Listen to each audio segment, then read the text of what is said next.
Class ఇంకా ఎవరైనా ఏదైనా క్వశ్చన్స్ అడగాలంటే అడగండి. మీకు ఏమైనా డౌట్స్ ఉంటే అడగండి.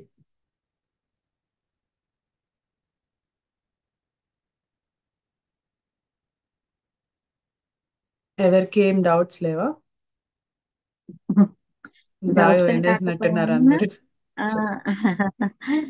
డౌట్స్ అని కాకపోయినా ఆ, మీ ఆ, ఆ, జీవితంలో ఏం జరిగింది అన్నవి కూడా చెయ్యొచ్చు. మీరు ఎలా దాన్ని ఆలోచిస్తున్నారు, ఎలా దాన్ని మార్చుకోవాలనుకుంటున్నారు, అలాంటివి కూడా మీరు ఎక్స్ప్రెస్ చేయొచ్చు. ఎప్పుడైతే మనం ఎక్స్ప్రెస్ చేస్తూ ఉంటామో దాన్ని ఆచరణలో ఎక్కువ పెట్టగలుగుతాం అన్నమాట.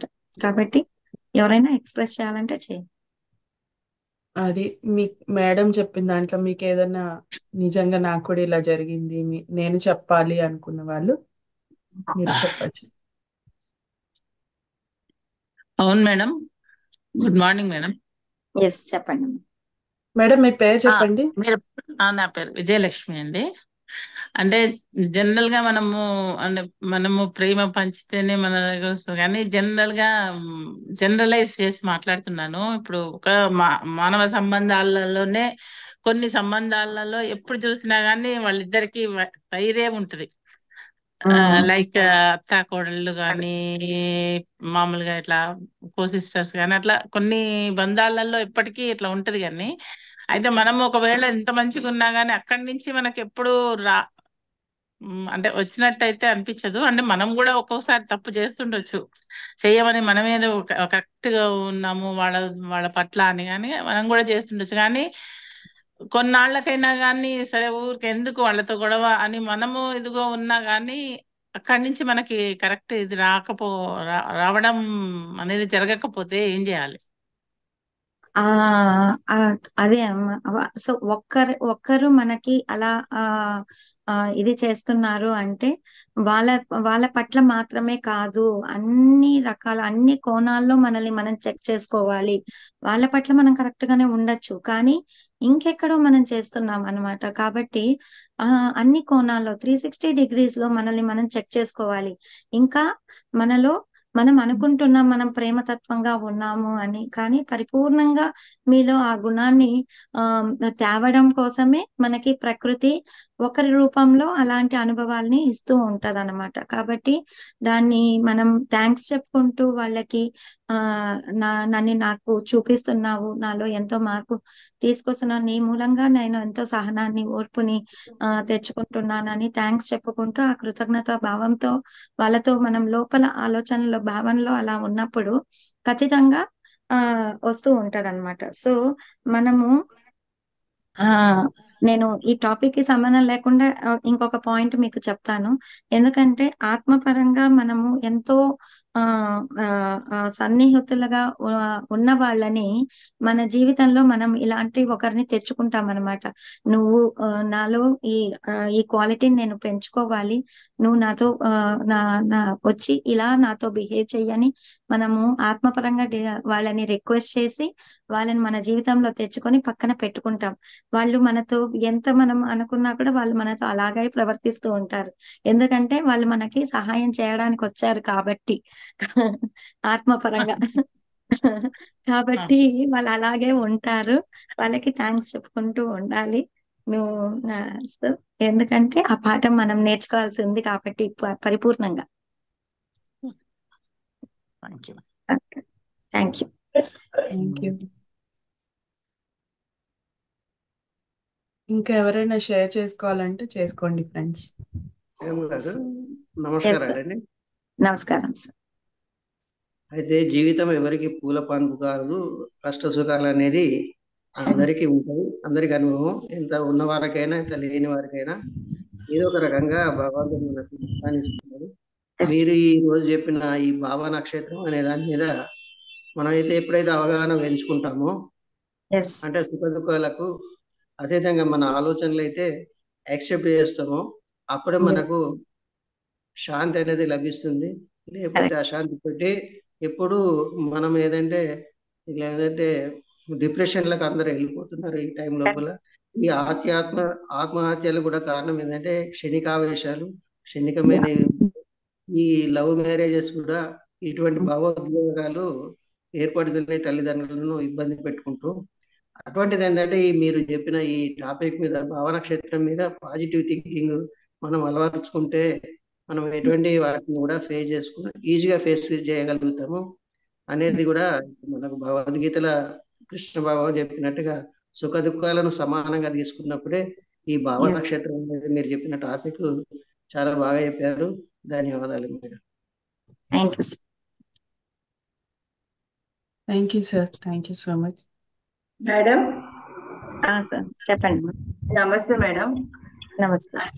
అది కొంతమంది అంటే మా ఫ్రెండ్స్ వాళ్ళ పిల్లలు ఇప్పుడు పిల్లలు ఆలోచనలు, యూత్ పిల్లల ఆలోచనలు ఎలా ఉన్నాయంటే వాళ్ళు ఆలోచిస్తుంది ఒకటి, చేస్తుంది ఒకటి. వాళ్ళకి నిజంగా అలా చెయ్యాలని ఉండదు, కానీ వాళ్ళకి అలాంటి ఆలోచనలు వస్తుంటాయి, నిరంతరం వస్తుంటాయంట.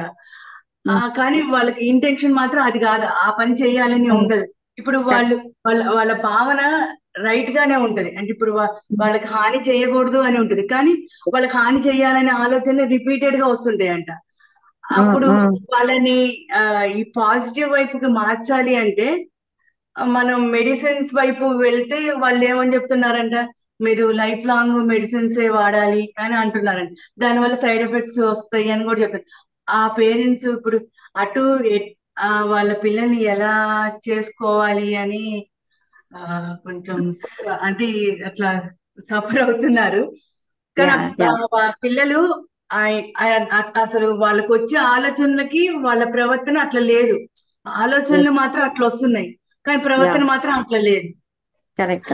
ఆలోచనలు ఎంత వైలెంట్ ఉందో వాళ్ళ ప్రవర్తనలో అంత పీస్ఫుల్నెస్ ఉంది. చూసే వాళ్ళకి వీరికి ఇలాంటి ఆలోచనలు వస్తున్నాయా అని చూసే వాళ్ళకి తెలుస్తుంది. కానీ వాళ్ళు అలా పిల్లలు అట్లా సఫర్ అవుతున్నారంటే వాళ్ళు చెప్పారనమాట. అది డాక్టర్ దగ్గర సరైన జ్ఞానాన్ని అందియాలమ్మ. జ్ఞానమే ఎవరికైనా సొల్యూషన్, దేనికైనా సొల్యూషన్. సో వాళ్ళు ఎప్పుడైతే కొద్దిగా మెడిటేషన్ అన్నది దానికోసం అని కాకుండా వాళ్ళకి లైఫ్ లో చాలా సపోర్టింగ్ గా ఉంటదని చెప్తూ వాళ్ళకి ఏదైతే ఇష్టమో దాని గురించి చెప్తూ ధ్యానం ఎట్లా ఒకటి అలవాటు చేయిస్తే ఈ ధ్యానం ఒక్కటే సర్చ్ చేయగలదు తప్పితే మనం బయట నుంచి ఏమీ సర్చ్ చేయలేమన్నమాట. కాబట్టి ఇలాంటి ఆలోచనలు వస్తున్నాయి. యాక్చువల్ గా భావనా క్షేత్రంలో ఏమవుతుందంటే మనం అక్కడ కొంచెం జీవిస్తూ ఉంటాం అన్నమాట. ఫిజికల్ గా ఏదైతే చేసి మనము కర్మతో యాడ్ చేసుకోని అవసరం లేదో అలాంటివి ఊహాలోకంలో జరిగిపోతూ ఉంటాయి. కళల్లో గాని లేకపోతే ఆలోచనల్లో గాని జరిగిపోతూ ఉంటాయి. సో అది వచ్చి మనకి కర్మగా యాడ్ అవ్వదన్నమాట. కాబట్టి దాని మీద ఎక్కువ ఫోకస్ చేయకుండా అది మనకి దానివల్ల ఏదో మనకి చెడు జరుగుతుంది అన్న ఇది లేకుండా ఓకే చాలా కర్మలు మనం అక్కడ క్లియర్ చేసుకుంటూ ఉంటాం. అర్థమవుతుందా? అంటే వాళ్ళు ఏం చెప్తున్నారు, ఆ పిల్లలు ఏం చెప్తున్నారు అంటే మనం మాట్లాడినప్పుడు, అంటే మనం మాట్లాడిన వాళ్ళకి మన మీద నమ్మకం కలిగితే చెప్తారు కదా అన్ని. వాళ్ళు ఏమన్నారు, నాకు అలా వస్తుంది కానీ నాకు అలా అని చెయ్యాలని లేదు, కానీ నేను దాని నుంచి బయటికి రాలేకపోతున్నాను, నెంబర్ ఆఫ్ టైమ్స్ నాకు అవే వస్తున్నాయి అని అన్నప్పుడు అదే అమ్మ వాళ్ళకి సరైన జ్ఞానాన్ని అందియాలి. ఏం చెప్పాలంటే వాళ్ళకి అవి ఆలోచనలోనే కదమ్మా ఉంది. సో ఆలోచనలో అయిపోయింది అది. సో ఇంకా నువ్వు ఫిజికల్ గా చేయాల్సిన అవసరం లేదు. సో ఆలోచనలో అది అయిపోయింది. సో దాన్ని నువ్వు పెద్దగా ఇది చేయాల్సిన అవసరం లేదు. సో అది అని చెప్పాలి వాళ్ళకి, సరైన జ్ఞానాన్ని అందియాలి. కాబట్టి వీలైతే నా నెంబర్ ఇవ్వండి, నేను వాళ్ళతో మాట్లాడగలుగుతాను, కౌన్సిలింగ్ చేయగలుగుతాను. కాకపోతే ధ్యాన సాధన అన్నది వాళ్ళు ప్రాక్టీస్ చేయాలి. ధ్యాన సాధన చేసినప్పుడు మాత్రమే వాళ్ళ భావనా క్షేత్రం కూడా పాజిటివ్ గా మారుతుంది. అలాంటి ఆలోచనలన్నీ కూడా గతం జీవితం తాలూకా ఇవి కూడా వాళ్ళకి ఉంటుందన్నమాట. కాబట్టి మన ప్రేమ ఎక్కువ చూపించాలి. ఫిజికల్ గా మన దీనిలో చాలా జంతువుల్ని దగ్గర తీయడము, ప్రకృతితో ఎక్కువ గడపడం, నేను అదే చెప్పాను. అలా వాళ్ళు ఎక్కువగా స్పెండ్ చేసినప్పుడు వాళ్ళ ఆలోచనలు ఆటోమేటిక్ గా సరి చేయబడతాయి. సో అట్లా మనల్ని మనం మౌనము ఒకటి, జంతువుల్ని అంటే పెట్ అనిమల్స్ ని పెంచడము అండ్ ప్రకృతితో ఎక్కువ టైం గడపడం, ఈ మూడు వాళ్ళకి హెల్ప్ చేస్తాయి వాళ్ళ భావన క్షేత్రాన్ని సర్చ్ చేసుకోవడానికి. ఇప్పుడు మీరు అంటే హెల్ప్ చేయటము, ప్రేమ చూపించడం, ఇప్పుడు వాళ్ళ ఆలోచనలు ఎంత వైలెంట్ గా ఉంటాయో, ఇప్పుడు జంతువుల పట్ల కానీ ఎవరైనా బాధపడుతున్నప్పుడు కానీ మళ్ళీ వాళ్ళలో అదే ప్రేమతత్వం వస్తుంది. ఎట్ ఏ టైము ఈ రెండు రెండు 2 in 1 గా ఉంటున్నారు అనమాట. అంటే చేసే యాక్షన్ మాత్రం పాజిటివ్ గానే ఉంటుంది, కానీ దాంతో వాళ్ళు సతమతం అయిపోతున్నారు. కరెక్టే అమ్మా, ఇవన్నీ కూడా వాళ్ళు కరెక్టే. వాళ్ళు మీరు చెప్పిన పాయింట్ నాకు అర్థమైంది, కానీ ఇంకా ఎక్కువ చెయ్యాలి. ఒక ధ్యానం ఎక్కువ చేయాలి, పాజిటివ్నెస్ ఇంకా పెంచుకోవాలి, ధ్యానం ప్రాక్టీస్ చేయాలి, మౌనము ఉండాలి, తర్వాత ఇంకా ఎక్కువ ప్రకృతి సహజంగా జీవించడం అలవాటు చేసుకోవాలి. అప్పుడు ప్రెసెంట్ లెక్క వచ్చేస్తారు వాళ్ళు. సరేనా? Okay, thank you madam. ప్రయత్నం చెప్పండి. ప్రయత్నమే, ప్రతిదీ ప్రయత్నమే. అవును. Okay, thank you very much madam. Yes, అంతే. మంచి బుక్స్ చదవమని చెప్పండి. ఓకే, ఇట్లాగా బీయింగ్ ఇన్ ప్రెసెంట్, నేను ఇప్పుడు చెప్పాను కదా, పవర్ ఆఫ్ ఇంటెన్షన్స్. సో ఇట్లాంటి మంచి మంచి బుక్స్ చదవడము, ఇలాంటి వాళ్ళు మారాలి అని అనుకుంటున్నారు కాబట్టి ప్రయత్నం ఖచ్చితంగా చెయ్యాలి.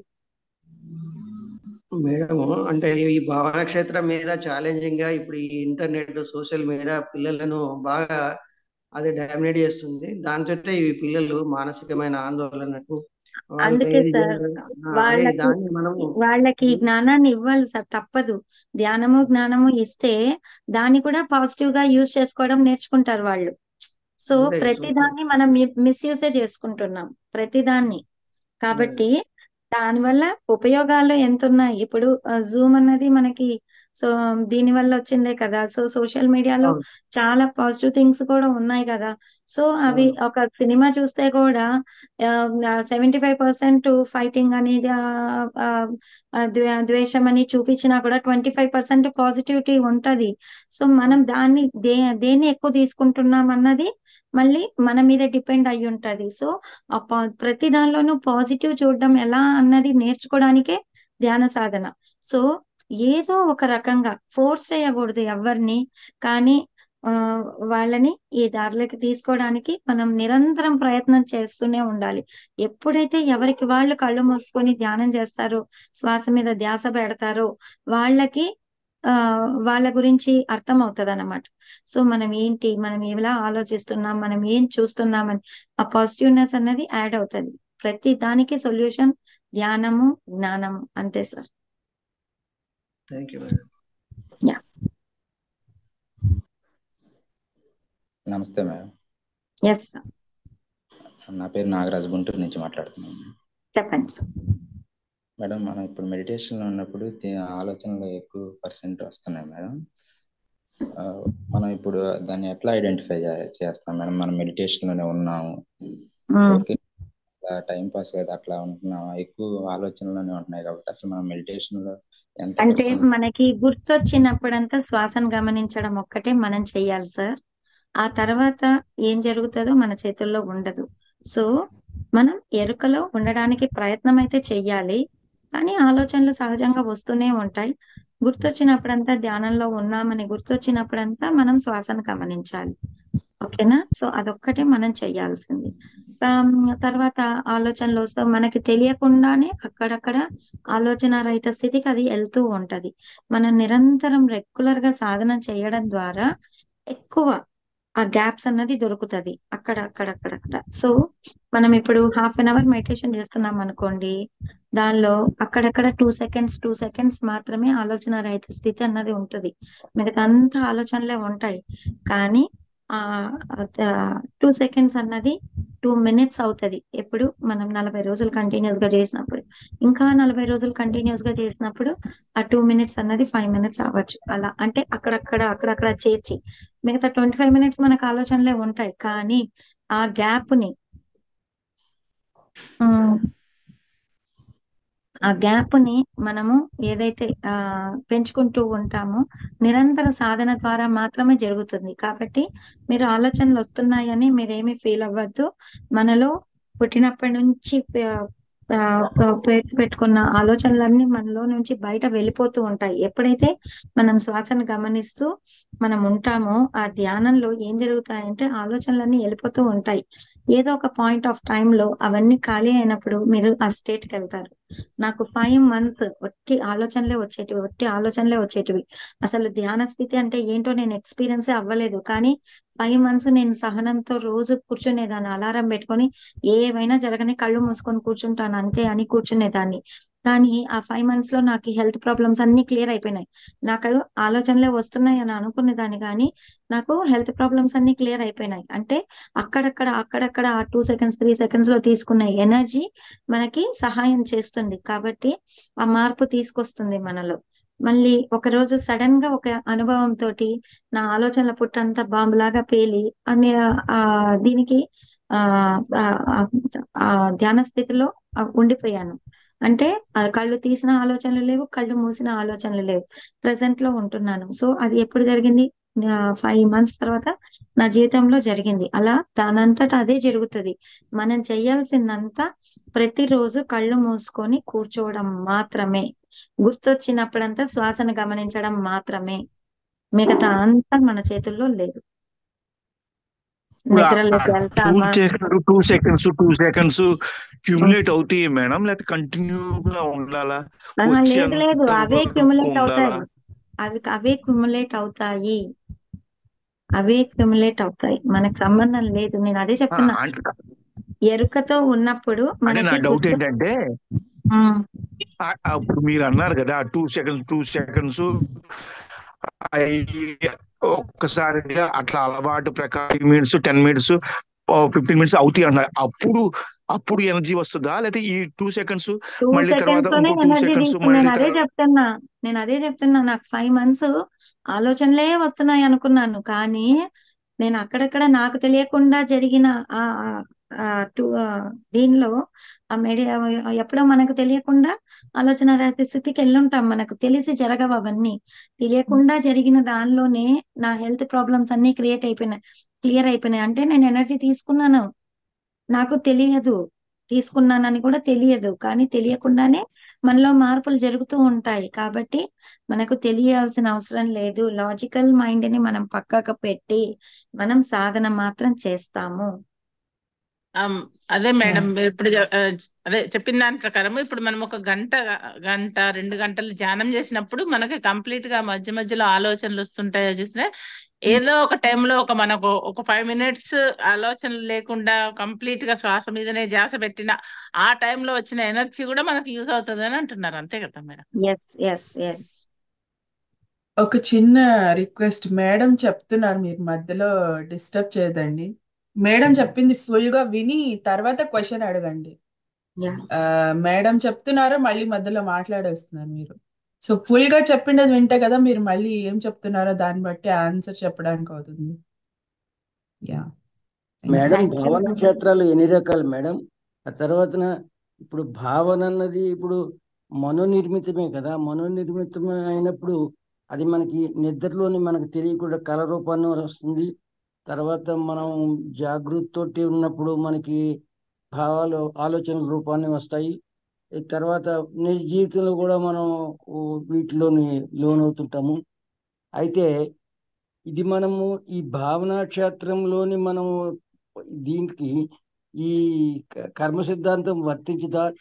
తర్వాత అది ట్రినిటీకి ఏమి డిస్టర్బెన్స్ చేయదా? అంటే మనస వాచ కర్మ అంటాం కదండి, మనం ఏ పని చేసినా వాటికి దీనికి సంబంధం ఉండదా? ఏదైతే ఆలోచిస్తామో అదే మాట్లాడాలి, అదే చెయ్యాలి. అంతవరకు కూడా సాధన చేస్తూ ఉండాలి.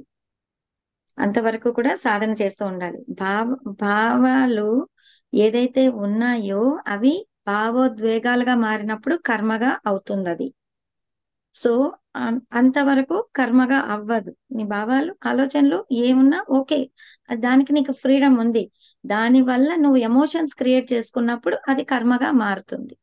సో కొన్ని కర్మలు మనము ఫిజికల్ గా ఎక్స్పీరియన్స్ అవసరం లేనివి కళల రూపంలో మనకి కొన్ని ఎక్స్పీరియన్స్ అవుతూ ఉంటాం, కళలో ఎక్స్పీరియన్స్ అవుతూ ఉంటాం.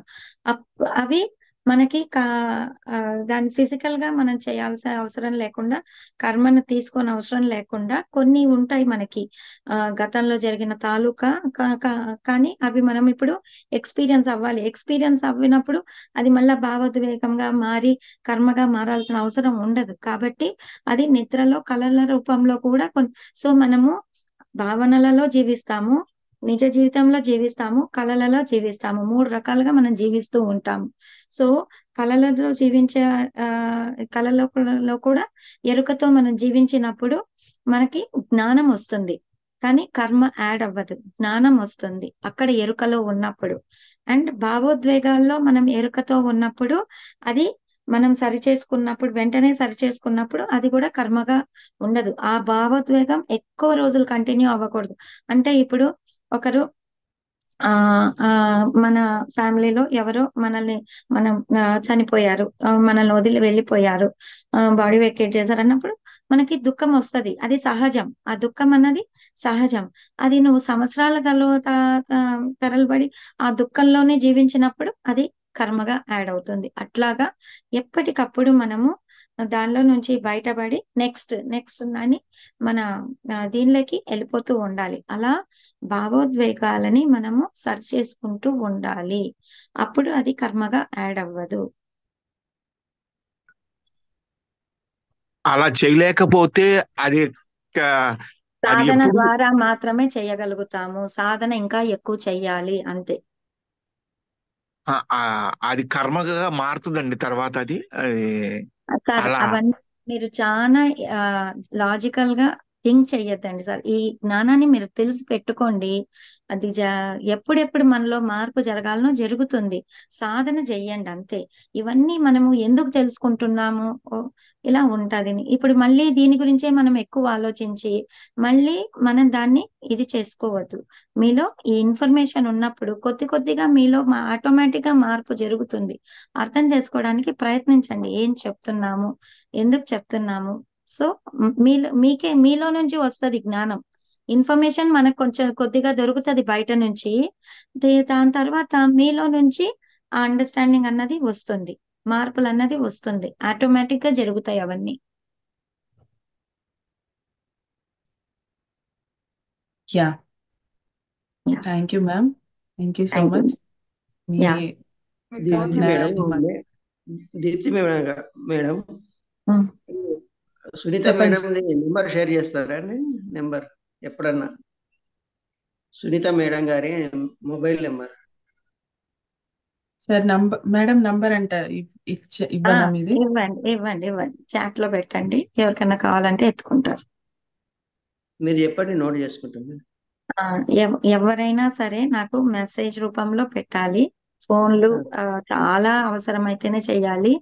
ఎందుకంటే ఎక్కువ వర్క్ చేస్తూ ఉంటాము కాబట్టి నాకు ఫ్రీ ఉన్నప్పుడు నేను కాల్ చేస్తాను. లేదు ఏదైనా మెసేజ్ లోనే ఆన్సర్ చేస్తాను. Okay madam. నంబర్ పెడుతున్నా చాట్ లో.